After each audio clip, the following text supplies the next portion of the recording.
Leur révélation en 2016 a généré une crise de confiance entre les bailleurs de fonds et le Mozambique et fait plonger l'économie mozambicaine. Le cabinet américain Kroll a estimé qu'au moins 500 millions de dollars de dépenses sur 2 milliards de dettes cachées contractées par l'exécutif mozambicain demeuraient inexpliquées selon les conclusions de son rapport d'audit publié samedi par le procureur général. Un rapport salué par le président mozambicain à l'occasion des célébrations du jour de l'indépendance du Mozambique. La publication de l'audit international indépendant, conjuguée aux avancées que nous constatons dans la mise en place d'une paix définitive et la récupération de notre économie, renforce notre conviction que nous nous dirigeons vers le rétablissement de la confiance de nos partenaires et de nos investisseurs. En 2013 et 2014, 3 entreprises à capitaux publics liées aux services secrets et au ministère de la Défense mozambicain avaient emprunté 2 milliards de dollars pour acheter du matériel de surveillance maritime et des navires. Le rapport d'audit relève plusieurs incohérences et zones d'ombre dans l'utilisation de cet emprunt. Le cabinet d'audit a ainsi comparé le prix des équipements facturés aux entreprises à des prix estimés par un expert indépendant. La différence est édifiante, 713 millions de dollars. O que falta é explicar onde é que foi esse dinheiro. É verdade que a auditoria não é uma entidade judiciária. Não tem poderes coercivos de obrigar alguém a dizer aquilo que não quer dizer. Mas está claro que o dinheiro não foi para os fins pelos quais andaram a usar para poderem subtrair o dinheiro qui doit ser pago por todos nós.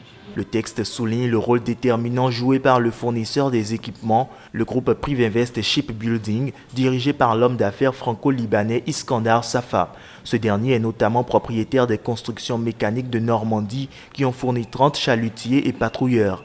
Les banques Crédit Suisse et VTB Capital ont quant à elles arrangé 5 emprunts pour les 3 entreprises mozambicaines impliquées dans le projet pour un total de 2 milliards de dollars. Une mission du FMI est prévue du 10 au 19 juillet pour discuter de ce rapport. L'affaire a viré à la bataille politique au Mozambique, l'opposition, convaincue de l'implication directe de l'ancien président Armando Guebuza et de son actuel successeur, Filipe Nyusi, appelle à l'annulation de ces emprunts.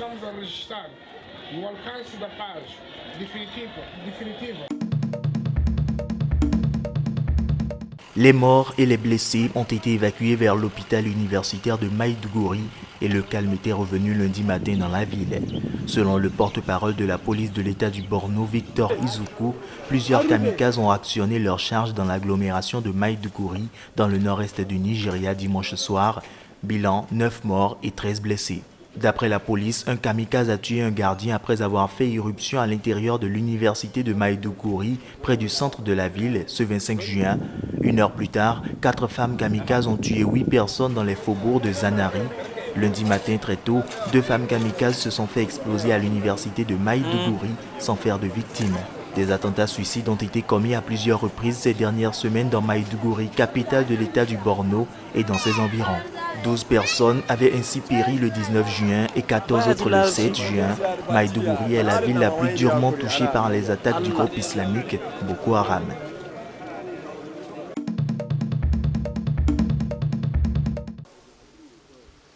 Les pirogues sont à quai, les pêcheurs absents. Sur les rives du delta du Niger, l'or noir a tout détruit.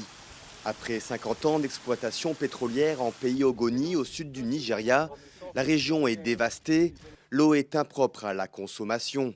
Pour les rares pêcheurs encore en activité, il faut parcourir des kilomètres jusqu'à l'océan pour retrouver une vie aquatique. Il n'y a pas de poisson dans cette eau car l'eau est souillée de pétrole brut. Aucun poisson ne peut survivre dans cette eau. Le pétrole a tout pollué. Il y a tout juste un an, le gouvernement nigérian a lancé un immense projet de nettoyage du pays Ogoni sur les recommandations de l'ONU, le plus grand jamais entrepris au monde. Estimé à 1 milliard de dollars, les opérations dureront au moins 25 ans et une partie sera financée par la compagnie pétrolière Shell. Mais un an après, seulement 10 millions de dollars de fonds ont été levés et les travaux n'ont toujours pas commencé.